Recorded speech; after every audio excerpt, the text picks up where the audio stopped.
Bismillahirrahmanirrahim. Assalamualaikum warahmatullahi wabarakatuh. Alhamdulillah.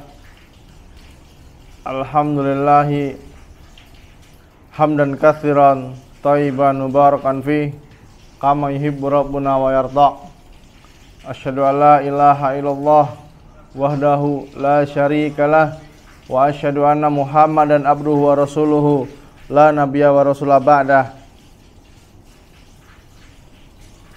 Qala Allah Ta'ala fil Qur'anil Karim, ya ayyuhalladzina amanu taqullaha haqqa tuqatih wa la tamutunna illa wa antum muslimun.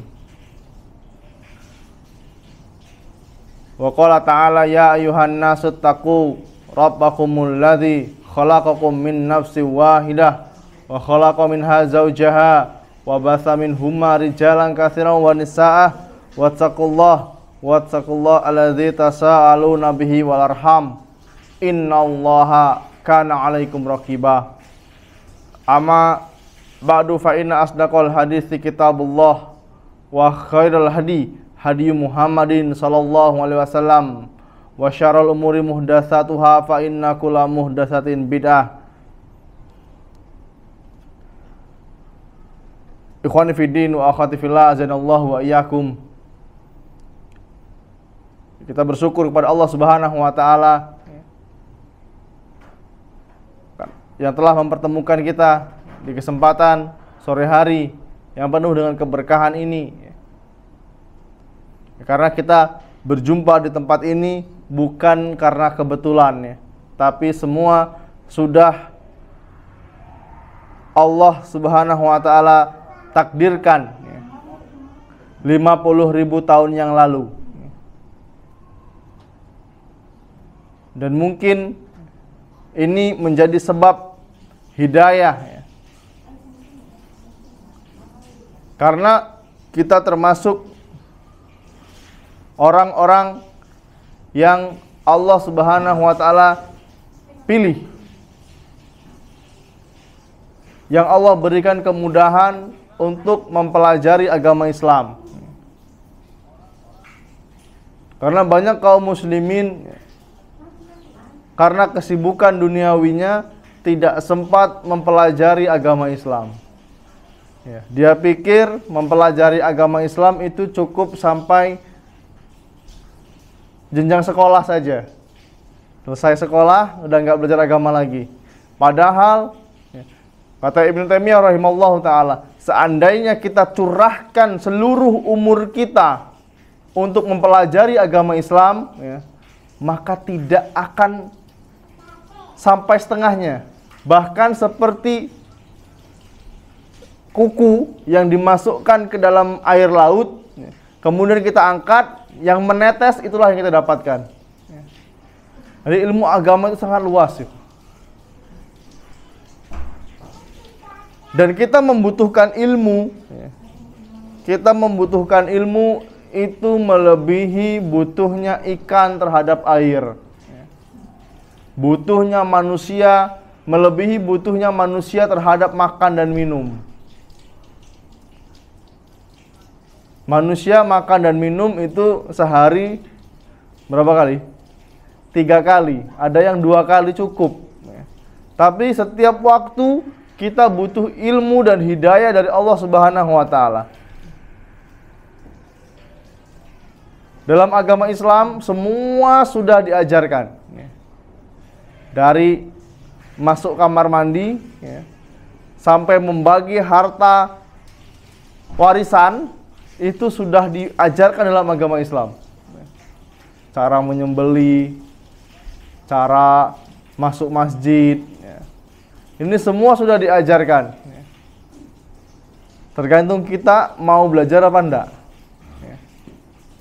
Dan kita memang harus dipaksa, harus dipaksa untuk mempelajari agama Islam. Jadi hukum asal ibadah itu harus dipaksa. Kalau nggak dipaksa ya lewat kita. Contohnya apa? Sholat malam. Sholat malam ini kalau kita nggak paksa, sulit. Tapi kalau sudah dipaksa ya, 1 bulan akan menjadi kebiasaan nanti. Ini contoh ya. Seperti sholat 5 waktu. Kalau tidak dipaksa ya, kita nanti dulu lah, nanti masih ada waktunya, nantilah ya. Kita akan disibukkan dengan perkara-perkara duniawi. Apakah ketika kita meninggalkan ibadah kita, kemudian karena kegiatan duniawi akan membuat kita semakin kaya? Bisa jadi, tapi hilang keberkahannya. Hilang keberkahannya. Apa itu berkah? Ziyadatul khair ilal khair. Bertambahnya kebaikan pada kebaikan yang lain. Itulah berkah. Makanya orang awam pun ya, yang nggak kenal agama Islam, kalau ditanya, "Oh lah mas, aku ini kerja ini nggak apa-apa, gaji dikit, yang penting berkah," kan gitu. Tapi tanya berkah itu apa, nggak paham dia. Yang penting berkah. Uangnya banyak, tapi nggak berkah. Istrinya selingkuh, suaminya selingkuh, misalnya, anaknya narkoba, apalagi mobilnya kecelakaan dibawa pembantunya, rumahnya kerampokan. Banyak ya ini karena apa? Tidak berkah. Kemudian dengan PD-nya dia menjawab, mungkin ini cara Allah menaikkan derajat saya, Ustaz. Padahal dia sendiri yang zolim kepada Allah Subhanahu wa ta'ala.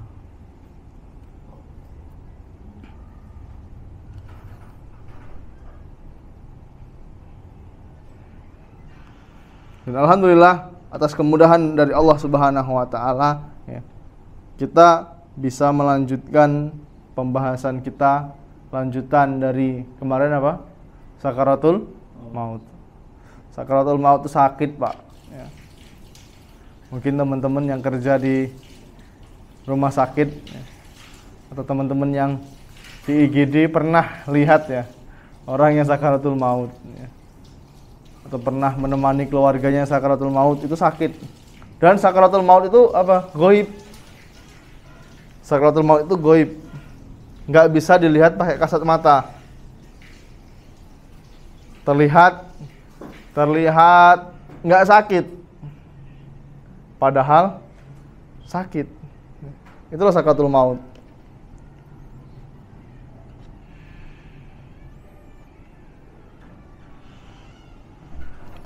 Dan setelah kematian, ya, sakaratul maut bukan berarti selesai kehidupan.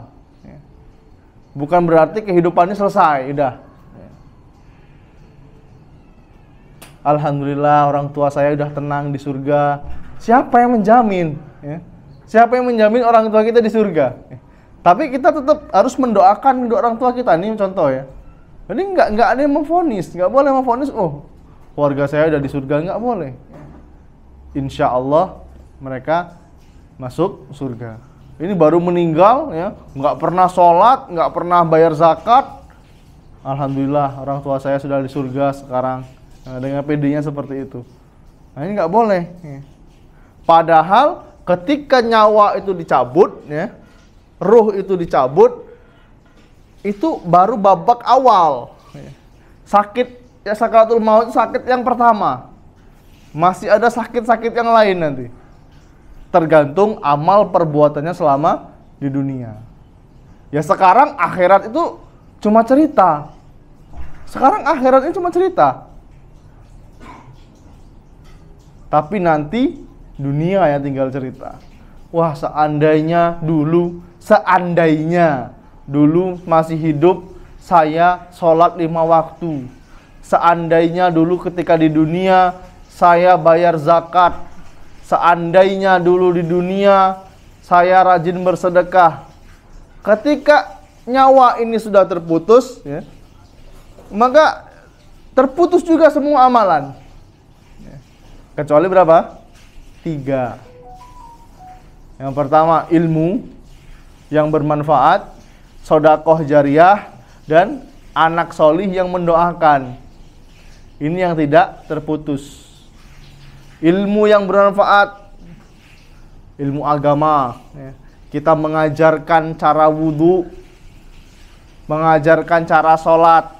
Apalagi ibu-ibu yang ngajar TK misalnya, guru TK, dia mengajarkan Al-Fatihah kepada anak-anak TK. Selama Al-Fatihah ini dipakai untuk sholat sama anak TK ini, ya, pahala terus mengalir sama dia. Kita bangun masjid misalnya, kalau nggak bisa full bangun masjid, ya minimal sedekah semen lah, berapa sak, ya. Selama masjid itu dipakai untuk ibadah, untuk sholat, untuk kegiatan sesuai dengan Al-Quran dan Sunnah, maka dia mendapatkan pahala. Woi, kebiasaan Ustaz kalau misalnya semen 5 sak hampir 600.000. Berapa? 10 sak berapa sekarang? Kurang lebih 600.000 lah ya. Wah, kemahalan Ustaz. Udah beli kipas angin aja. Beli kipas angin harga 250.000. Taruh di depan imam. Selagi masjid ini dipakai, kipas angin ini dipakai untuk sholat, insya Allah dia dapat pahala. Ini sedekah jariyah, ilmu yang bermanfaat. Kemudian anak solih yang mendoakan kita. Anak solih siapa? Ya anak kita sendiri. Itu yang paling utama. Ajarkannya. Kalau pengen anak kita solih, berarti siapa yang harus solih duluan? Orang tuanya. Orang tuanya nggak sholat, orang tuanya nggak bisa baca Al-Quran, tapi pengen anaknya soli. Udahlah, masukin ke SDIT aja lah, biar jadi anak soli. Kemudian tamat SD, masukkan pondok pesantren aja lah, biar jadi anak soli. Tapi orang tuanya nggak punya kontribusi untuk mengajarkan ilmu agama, maka nggak sempurna. Orang tuanya cuma cari duit aja, maka kurang sempurna. Bahkan para ulama ada yang mengatakan dia tidak mendapatkan pahala anaknya. Tapi ketika orang tua yang sudah berusaha mengajarkan Al-Quran, mengajarkan ilmu agama kepada anaknya, sekolah ini hanya sebagai pelengkap aja, maka inilah orang tua yang mendapatkan pahala. Jadi ketika kita meninggal, semuanya belum selesai, Pak. Semuanya belum selesai, masih baru dimulai. Dan kuburan yang kita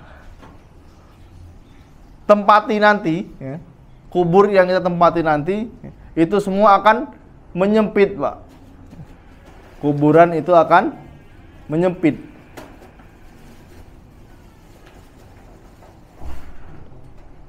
Terlihat lebar ya, bahkan ada sela ya, ketika di liang lahatnya itu ada sela. Tapi aslinya dia tuh menyempit. Ketika dimakamkan dia menyempit. Para ulama mengatakan, ya, Al-Imam Al-Muzani rahimallahu ta'ala, beliau mengatakan, summahum ba'da dhaghtati fil quburi musa'alun. Kemudian mereka setelah dihimpit dalam kubur, ya, akan ditanya. Setelah dihimpit oleh kubur, mereka baru ditanya. Terus gimana secara malaikat bertanya? Kan sempit. Itu urusan Allah, itu urusan gaib, kita nggak tahu, ya. Itu urusan Allah. Penasaran, ya. Udah sekian tahun makamnya dibongkar, ternyata jenazahnya utuh. Sering lihat nggak antum di sosial media, di TV? Wah, makamnya orang solih, yang mungkin dianggap solih. Setelah dibongkar, makamnya jenazahnya utuh. Apakah ini tanda husnul khotimah? Enggak, ikhwah. Antum tahu? Fir'aun sekarang jenazahnya utuh di Mesir. Apakah ini tandanya dia orang solih?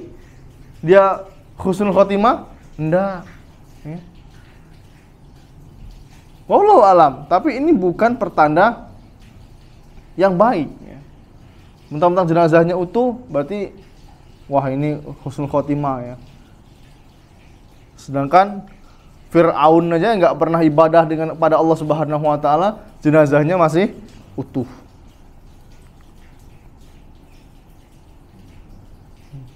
Jadi setelah mayit, ya, atau jenazah itu diletakkan di dalam kubur, ya, maka kubur akan menghimpit ya, dan menjepit dirinya. Tidak terkecuali dihimpit dan dijepit. Tidak ada seorang pun yang selamat ya, dari sempitnya kubur. Banyak hadis yang menerangkan tentang kisah Sa'ad bin Mu'az radhiyallahu an. Sa'ad bin Mu'az ini seorang sahabat Nabi Muhammad SAW ya, yang ketika dia meninggal ya, arsy singgasananya Allah itu bergetar. Singgasananya Allah Subhanahu wa taala itu bergetar. Ini sekelas Sa'ad bin Mu'az. Dan diriwayatkan oleh Ibnu Umar radhiyallahu anhuma bahwa Rasulullah sallallahu alaihi wasallam beliau pernah bersabda, "Hadzal ladzi taharraka lahul arsy wa futihat lahu abwabus sama wa syahidahu sab'una alfa minal malaikah laqad dumma dhammatan summa furrija anhu." Inilah yang membuat arsy bergerak atau bergetar. Pintu-pintu langit dibuka dan disaksikan oleh 70.000 malaikat. 70.000 malaikat. Sungguh dia dihimpit dan dijepit oleh kubur. Tetapi kemudian dia dibebaskan. Setelah dihimpit, ya, kemudian dia dibebaskan. Ya. Ini sekelas Sa'ad bin Mu'az radhiyallahu anhu.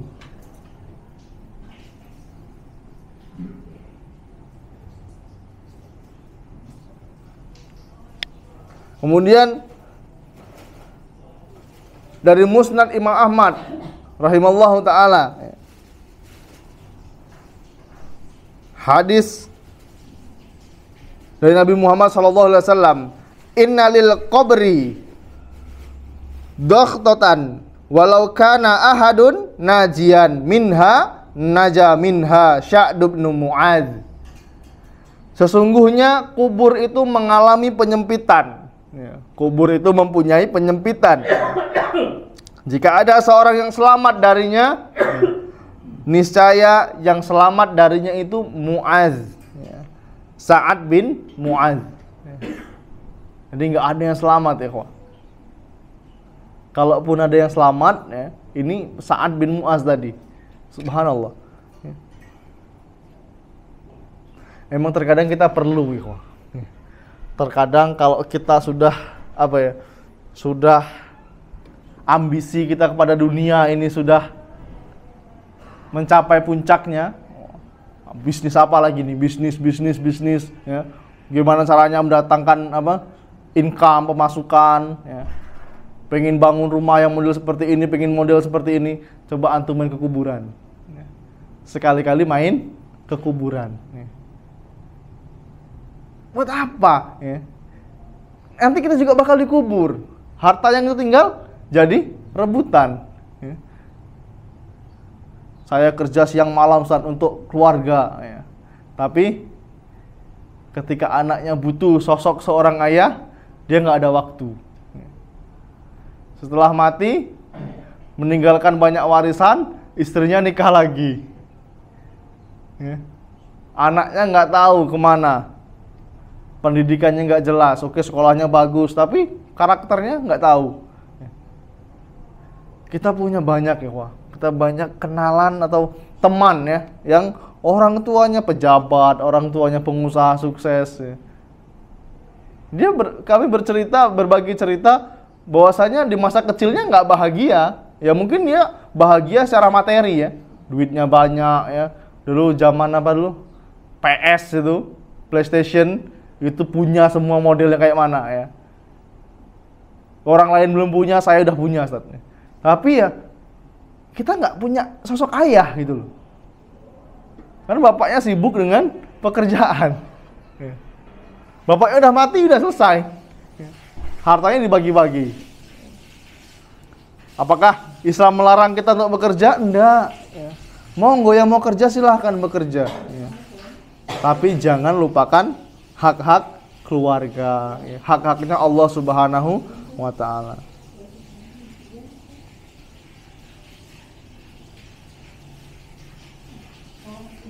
Dari Abdullah bin Abbas radhiyallahu anhuma, ya, bahwasanya Nabi Muhammad sallallahu alaihi wasallam beliau pernah bersabda, "Lau naja ahadun min dhammatil qabri lanaja Sa'd bin Mu'adz wa laqad dhammatan summa ruhiya anhu."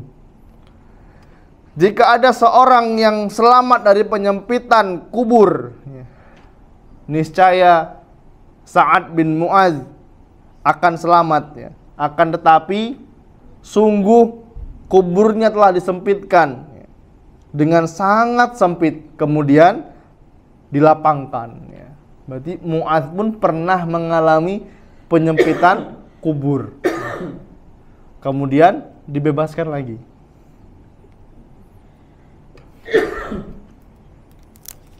Bismillah.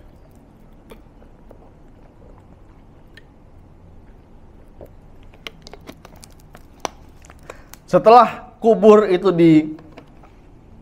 disempitkan, barulah kita akan ditanya oleh malaikat, ya. Dan ini pasti, ya. Pertanyaan malaikat ini pasti. Pertanyaan gampang kok. Siapa Tuhanmu? Siapa nabimu? Apa agamamu? Kira-kira kalau di dunia bisa jawab nggak kita? Bisa, mudah pertanyaan ini. Tapi nanti di akhirat, ya, sesuai dengan kapasitas amalan kita di dunia. Nanti insya Allah kita jelaskan.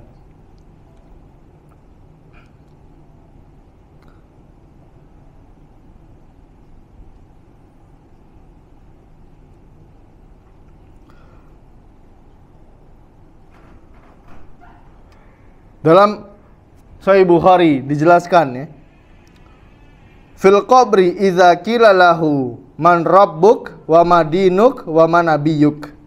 Di dalam kubur, ya, nanti kita akan ditanya siapa Rabbmu, siapa Tuhanmu, apa agamamu, ya, dan siapa nabimu.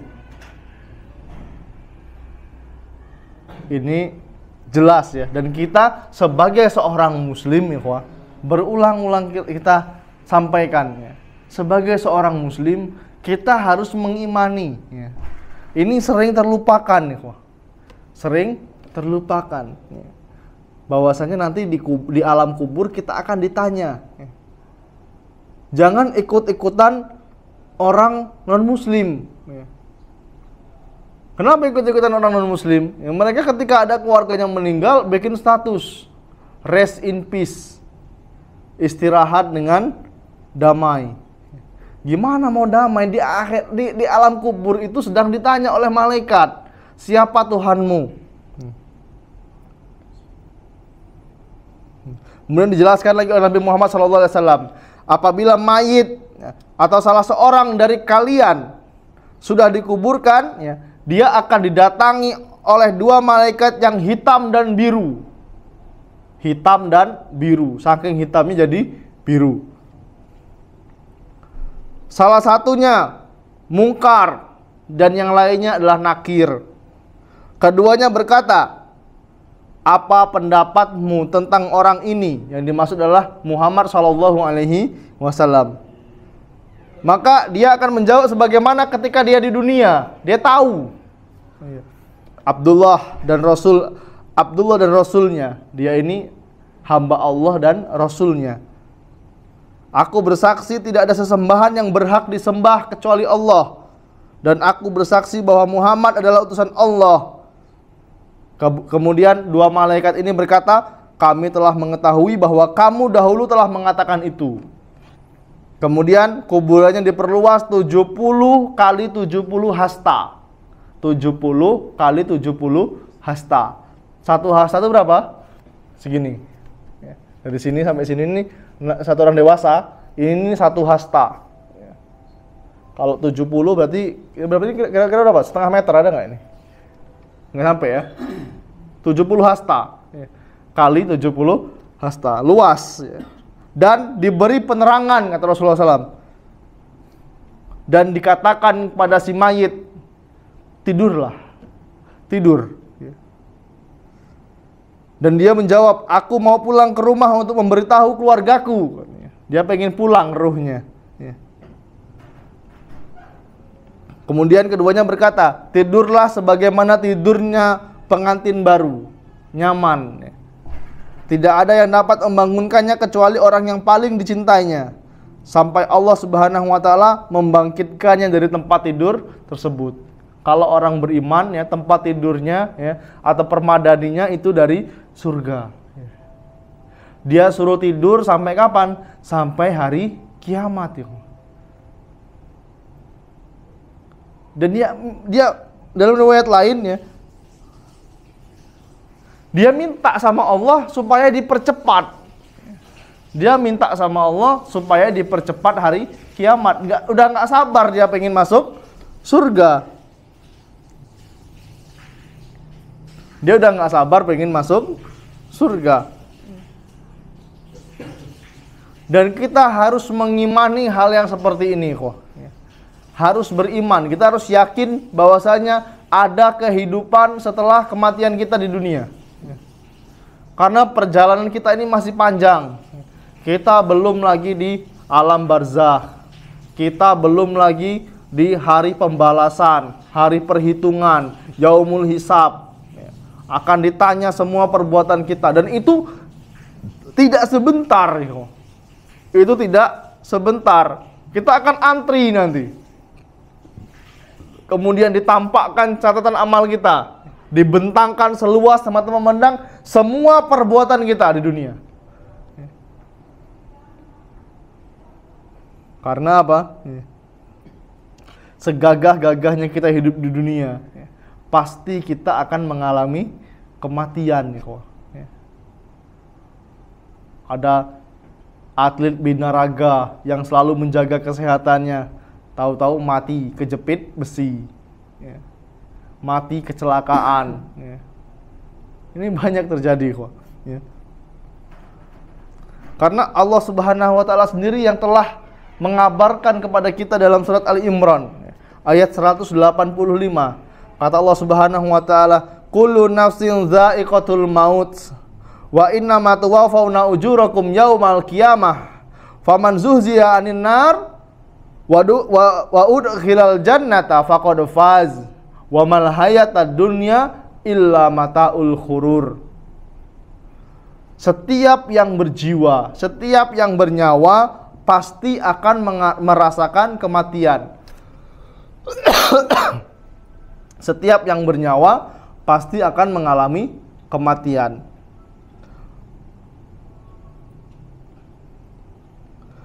Wa inna ma tuwaffawna ujurakum yaumal qiyamah.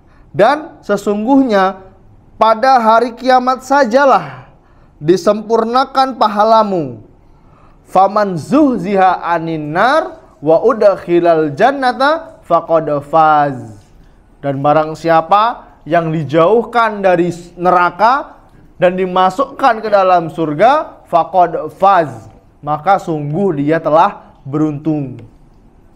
Wa mal hayatad dunya illa mataul khurur. Kehidupan dunia itu hanyalah sendau gurau yang memperdayakan, menipu. Kehidupan dunia ini sendau gurau yang menipu. Nggak lama ikhwan. Kita ini nggak lama. Perasaan baru kemarin tamat SMA, sekarang tahu-tahu anak sudah 2, anak sudah 3. Sekarang mungkin ada teman-teman yang masih dipanggil Kak, Bang ya. Nanti sebentar lagi dipanggil Om, dipanggil Pak, ya kan? Tahu-tahu dipanggil kakek. Kalau udah kakek apa lagi? Mati lagi. Karena yang namanya kematian itu nggak bisa ditebak, Pak. Ada anak kelas 3 SD mati tenggelam. Kemarin belum lama di Muara Kelingi anak 4 tahun mati tenggelam. Jadi jangan sampai kita terperdaya dengan umur. Ada apa lambung masih muda. Masa muda itu cuma sekali. Agak baik tobat ya. Belum sempat kering lidahnya udah mati duluan.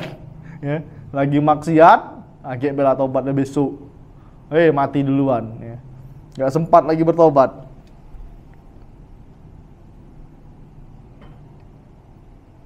Di sini Allah Subhanahu wa taala ya, Allah Subhanahu wa taala memberikan penjelasan secara umum bahwa semua makhluk yang memiliki nyawa pasti akan mati. Baik itu jin ya, manusia, hewan, tumbuhan, semuanya akan mati.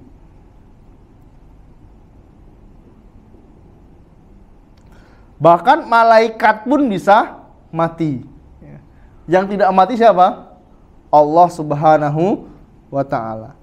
Allah itu kekal, Pak. Allah tidak akan mati. Dan Allah juga tidak tidur. Allah tidak tidur. Berarti Allah capek, Ustaz. Enggak. Allah tidak punya rasa capek.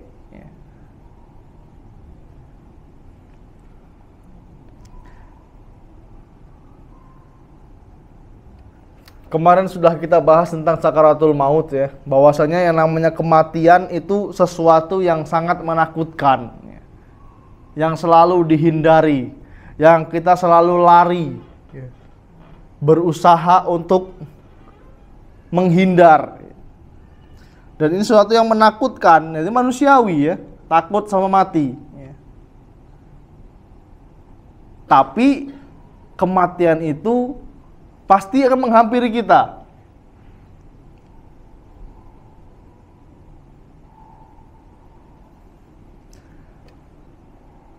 Karena kurangnya iman, ya, karena kurangnya iman di hatinya, ketika ada masalah, ya, dia ambil jalan pintas.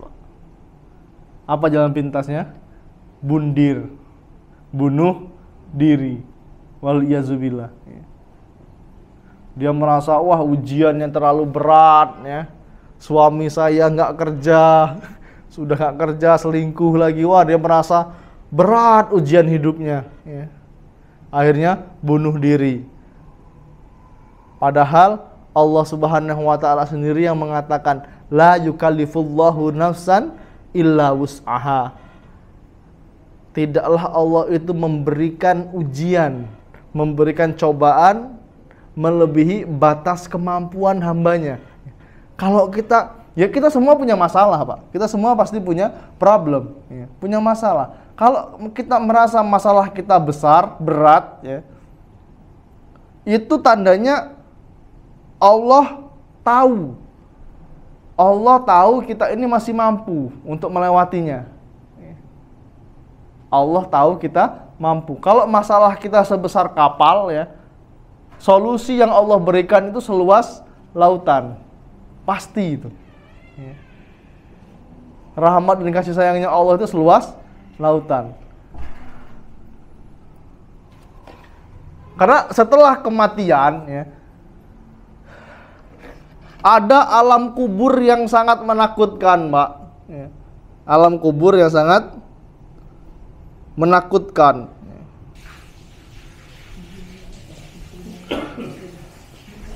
Hani radhiyallahu an.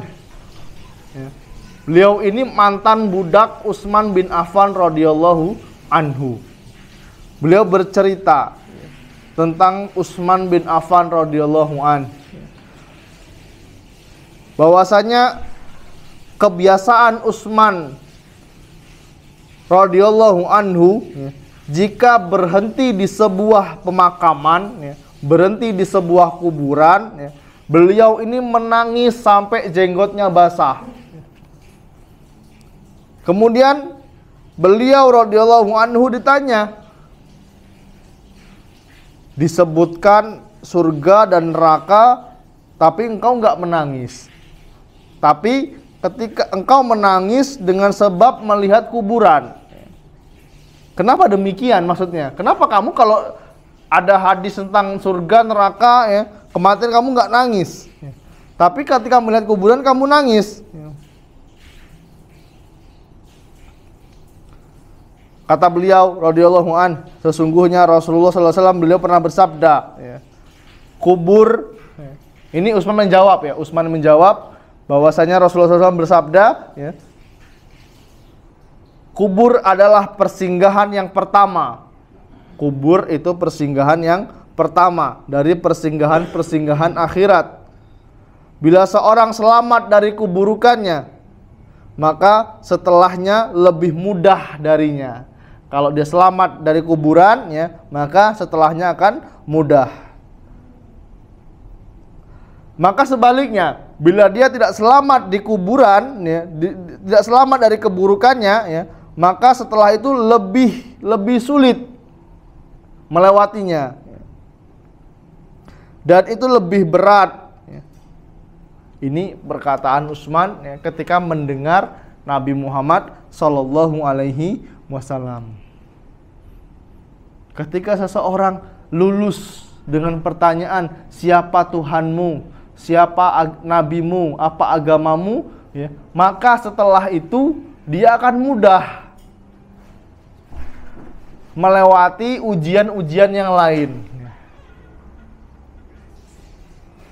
Dalam hadis lain yang panjang, ketika seseorang ditanya siapa Tuhanmu dan dia tidak bisa menjawab, karena amalan di dunia sangatlah buruk hingga dia lupa. Rasulullah SAW menggambarkan jawaban orang yang tidak tahu. La adri, aku nggak tahu.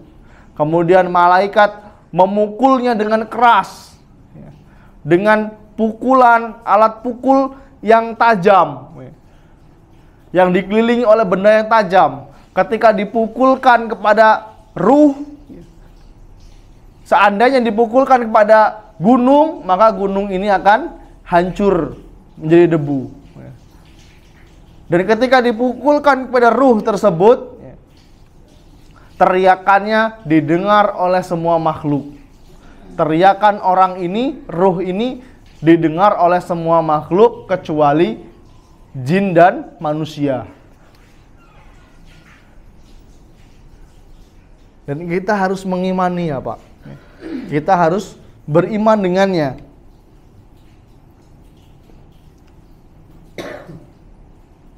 Tapi ketika seseorang selamat dari ujian fitnah kubur ini, dia dibentangkan oleh Allah, oleh malaikat atas perintah Allah Subhanahu wa taala, karpet atau alas dari surga, dan dibukakan pintu surga. Dia dikasih tahu, itu loh tempatmu nanti di sana. Dan dia berdoa, dia minta kepada Allah Subhanahu wa taala, ya Allah, cepatkanlah hari kiamat. Dia nggak sabar lagi pengen masuk. Jadi intinya, ketika seseorang itu selamat dari fitnah kubur, yang pertama, maka dia akan mudah melewati fase-fase berikutnya. Sebenarnya ketika dia mati pun dia sudah tahu nih, bakal masuk surga atau masuk neraka. Dan nanti ikhwan, di alam kubur kita akan merasakan kegelapan. Di alam kubur kita akan merasakan kegelapan.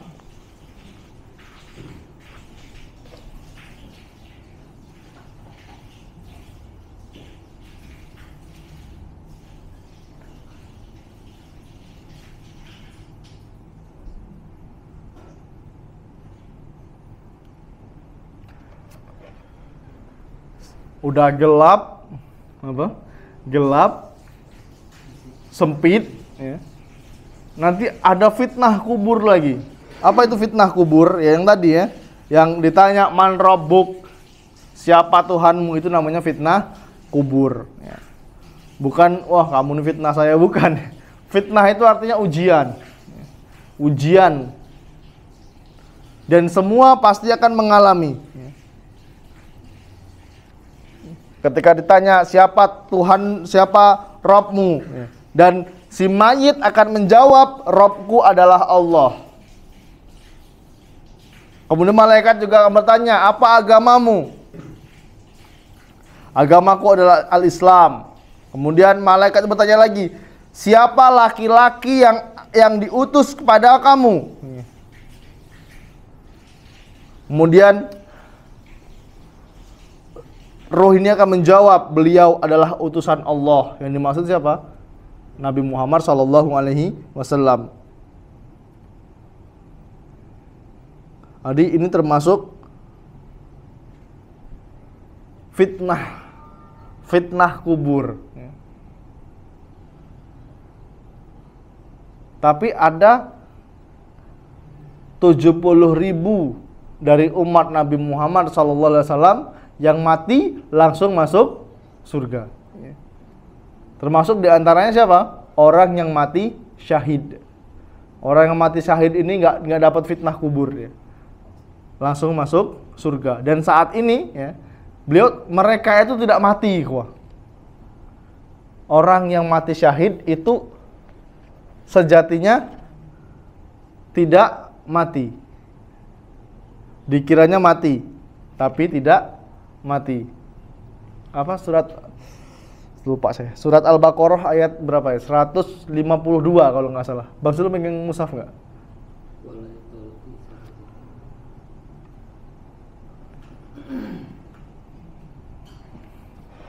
Kulil ladzina kafaru. Lupa lagi.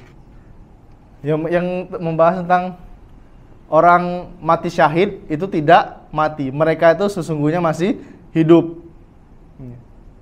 Dan dalam riwayat lain, Rasulullah SAW menggambarkan orang yang mati syahid itu berada di paruh burung, dan sedang berkeliling di surga.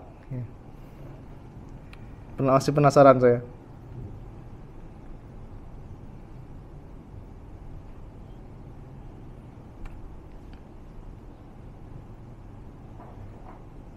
Ada ya.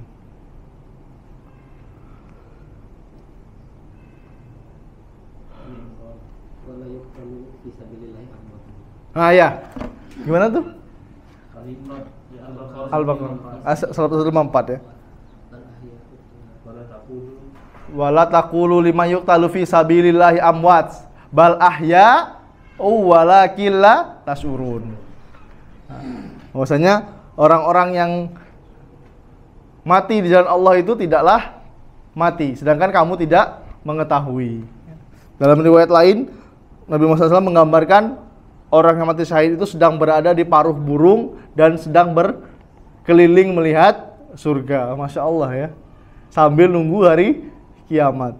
Makanya orang-orang berbondong-bondong pengen mati syahid. Tapi kalau nggak punya ilmu, jadinya mati sakit. Mati sakit. Nggak punya ilmu. Mengenai azab dan nikmat kubur, azab dan nikmat kubur, banyak sekali hadis yang menjelaskan keberadaan azab dan nikmat kubur. Dan ini ahlu sunnah wal jamaah sudah bersepakat tentang adanya nikmat dan azab kubur.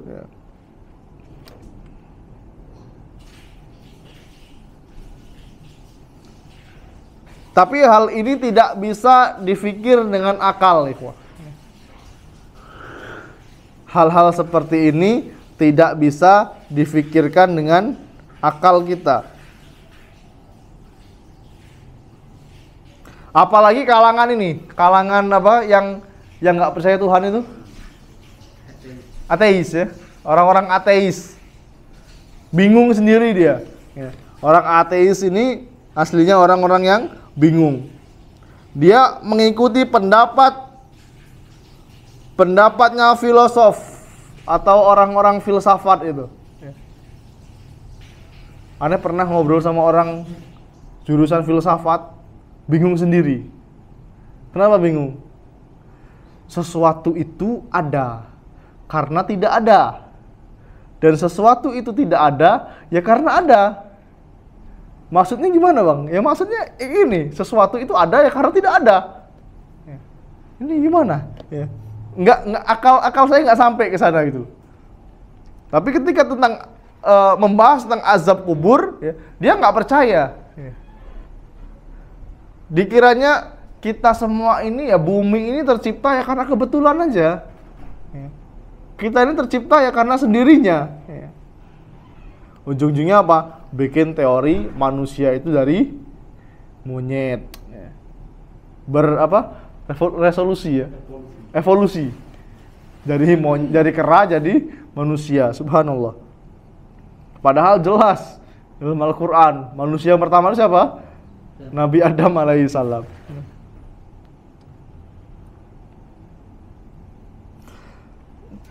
Dan mereka ini yang hobinya membuat pembuktian yang konyol ya. Contohnya apa? Mereka membongkar kuburan. Setelah bongkar kuburan, mereka nggak melihat. Orang ateis ini nggak melihat tanda-tanda, tidak melihat tanda-tanda azab kubur. Dan mereka pasti tidak percaya. Setelah melihat, oh kok nggak ada apa bekas kebakar apa ini nggak ada, ya.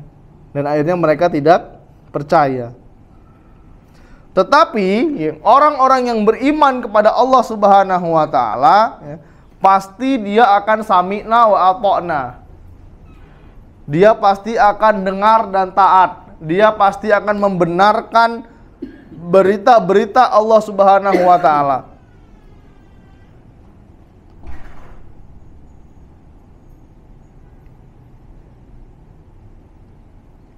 Pasti ya.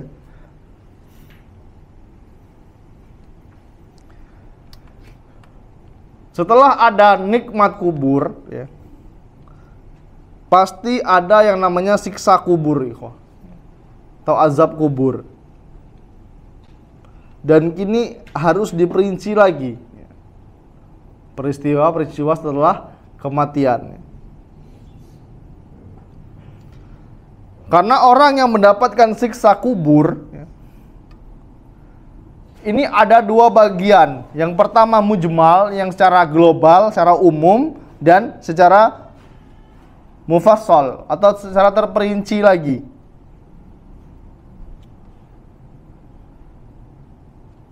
Sebabnya mujmal atau secara umum ya karena kebodohan dia terhadap Allah Subhanahu wa taala. Dia diazab karena kebodohan dia. Kayak orang yang gini, apa? Aku nggak maulah mempelajari tentang riba. Loh kenapa mas? Nanti aku jadi tahu hukumnya riba. Ini ada orang modelnya seperti ini. Aku nggak maulah membahas tentang mempelajari tentang hukum zina. Nanti aku jadi tahu kalau zina itu nggak boleh. Padahal kan saya kan pacarannya kan Islami. Nah, nggak ada pacaran Islami ya. Dan ada juga yang secara terperinci diazab oleh Allah Subhanahu wa taala karena apa? Melanggar larangan Allah Subhanahu wa taala. Dan ada beberapa sebab yang menjadikan seseorang itu disiksa di alam kubur. Nggak enak ya, sambil nunggu datangnya kiamat ya, disiksa dulu. Ini baru opening nih, belum lagi di nerakanya nanti ya. Dia disiksa itu karena apa? Yang pertama namimah. Namimah ini sudah kita bahas di awal-awal ya, di kitab Tazkiyatun Nufus, yaitu adu domba. Apa itu namimah? Itu menyampaikan perkataan seseorang kepada orang lain untuk merusak hubungan mereka. Seperti apa? Kita ngasih kolak, ngasih ubi kayu sampai sana jadi kolak. Ini kalau omongan ini ditambah-tambahin, jadinya berantem, adu domba ya. Antum paham lah, adu domba ya. Dan ini yang menyebabkan seseorang itu disiksa. Ya. Kemudian di antara perkara yang menjadikan seseorang itu disiksa di alam kubur adalah tidak menutup diri ketika buang hajat. Tidak nutup diri ketika buang hajat. Ini perkara yang dianggap sepele tapi bisa menyebabkan disiksa. Mungkin pas kita lagi jalan ya, sering lihat sopir-sopir berhenti di pinggir jalan, tahu-tahu kencing di sana, buang air kecil di sana, gimana ini? Ya. Kayak nggak ada malunya gitu. Terus gimana solusinya, Sat? Solusinya harus ngumpet kemana? Cari air untuk bersuci ya, untuk membersihkan, ya harus ngumpet jauh di luar jangkauan manusia. Kemudian gulul. Apa itu gulul? Mengambil harta yang diperoleh dari peperangan secara mengambil harta tersebut sebelum dibagi rata. Karena di zaman Nabi Muhammad SAW ya, ketika berperang melawan orang kafir ya, ketika kaum muslimin menang, maka semua hartanya itu menjadi milik kaum muslimin dan akan dibagi rata buat orang yang ikut berperang. Tapi ada yang hulul tadi, hartanya dikumpulkan ya sebelum dibagi oleh Rasulullah SAW, mereka mengambil secara sembunyi-sembunyi ya. Diumpetin dulu, mungkin ada pedang yang gagang yang terbuat dari emas ya, diambil, diumpetin, dan ini bisa menyebabkan disiksa ya, di alam kubur. Kemudian berdusta. Dusta ini bisa menyebabkan seseorang disiksa di alam kubur, bukan cuma di neraka ya, tapi di alam kubur. Kemudian berzina. Zina ya, ini perkara yang bisa membuat pelakunya disiksa di alam kubur. Ustaz, kalau dulu pernah berzina gimana, Ustaz? Kalau antum pernah berzina ya, jangan pernah diceritakan dengan siapapun ya. Cukup disimpan rapat-rapat. Bahkan istri antum di rumah pun jangan sampai tahu. Kalau dulu mungkin ya 10 tahun, 20 tahun lalu pernah berzina ya, segera bertobat kepada Allah Subhanahu wa taala dan tutup rapat-rapat, jangan diberitahu oleh siapapun. Ya. Ketika seseorang sudah bertobat kepada Allah Subhanahu wa taala, ya seperti bayi baru lahir, ya, dihapuskan dosanya. Kemudian zina sudah ya, riba. Ya. Riba ini pelaku riba dan orang yang minjam, orang yang mencatat, ini semuanya bakal disiksa. Riba, ya, riba ini tradisi orang Yahudi. Riba ini tradisi orang Yahudi. Kebiasaan mereka mengadakan koperasi 46. Tahu nggak koperasi 46? Belum tahu ya? Minjem 4 balik 6. Ya. Oh mas, zaman sekarang kalau ndak minjem cak itu ndak dapat duit mas, kerja pak. Ya. Ada yang apa? Pakai motor yang ngebut itu. Di kampung saya masih banyak, tapi sekarang udah berkurang. Ya. Pakai motor bebek lah ya. Ini, dan saya herannya style mereka tuh sama semua pak. Mungkin dari ada yang nonton lah ya. Style mereka tuh hampir sama semua. Ya. Pakai sarung tangan, pakai sepatu kantoran, ya pakai lepi, pakai jeans. Ya. Ini nagih ya sehari 2.000, satu rumah 2.000, dipinjamin mengajukan 1 juta, ya. Cairnya 960.000, sebulan satu harinya 5.000 misalnya. Ya. Kalau di total jadinya 1.400.000. Kalau telat bayar didenda. Ya. Kalau kita pengen ngelunasin kena penalti, ini subhanallah, ini zolim ini ya. Ya ini jelas akan disiksa oleh Allah Subhanahu wa taala. Ya. Dan pelaku riba ya, juga akan disiksa oleh Allah Subhanahu wa taala. Ya. Tapi Mas kalau nggak minjem ini, cak mana nak beli panci, sabar. Ya. Lebih baik kita mati kelaparan daripada minjem koperasi 46. Ya. Berarti minjem bank nggak boleh Mas? Boleh. Pinjem bank boleh silakan. Tapi asalkan minjem 100 balik 100. Tapi ada nggak sekarang bank yang ngasih pinjem 100 balik 100? Kalau ada monggo silakan, boleh. Ya. Tapi kalau nggak ada, ya berarti jangan, sabar. Ya. Kalau nggak ada harus sabar.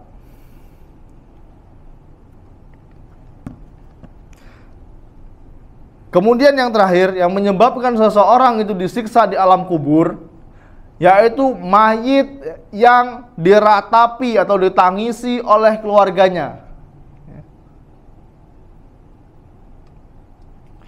Dan si mayit tidak melarang keluarganya sebelum dia meninggal ya. Makanya kita harus berwasiat Pak. Mumpung masih hidup, kita harus berwasiat sama keluarga kita.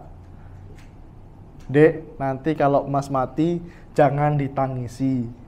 Kalau nangis ya nangis wajarnya aja. Sedih itu manusiawi. Nabi Muhammad SAW pun ketika anaknya Ibrahim ya, usia 2 tahun meninggal ya. Masih lucu-lucunya Pak, 2 tahun meninggal. Nabi Muhammad SAW sedih gak kira-kira? Sedih, beliau juga menangis, tapi tidak meratapi. Dan kebiasaan wanita-wanita jahiliyah, ya, ketika keluarganya meninggal, itu menangis meraung-raung sambil ngoyak-ngoyak baju. Ini namanya niyahah. Dia berdosa, si mayitnya juga disiksa. Kecuali kita sudah berwasiat. Jadi nanti kalau Mas meninggal, jangan niyahah ya, jangan meratapi mayit ya. Nanti Mas kuburkan di sini aja yang terdekat, di mana pemakaman kaum muslimin. Jangan berwasiat nanti Dek, ketika Mas meninggal, makamkan Mas di dekat makam ibu. Di mana Mas makamnya? Di Purwokerto. Waduh, ngerepotin orang yang masih hidup ini. Ya. Nyewa ambulan, belum lagi perjalanan, belum lagi di apa? Marinasi apa? Di balsem marinasi makanan. Nah, ini ngerepotin orang yang masih hidup. Ya. Kalau mau udah meninggal ya udah kuburkan aja di terdekat. Ya. Kadang mau dimakamkan nanti dulu, nunggu anaknya dulu. Lu anaknya di mana? Anaknya di Kalimantan Utara. Dari Kalimantan Utara ke bandara berapa jam? Belum lagi transitnya ke bandara-bandara ini, kasihan mayitnya ya. Ini subhanallah.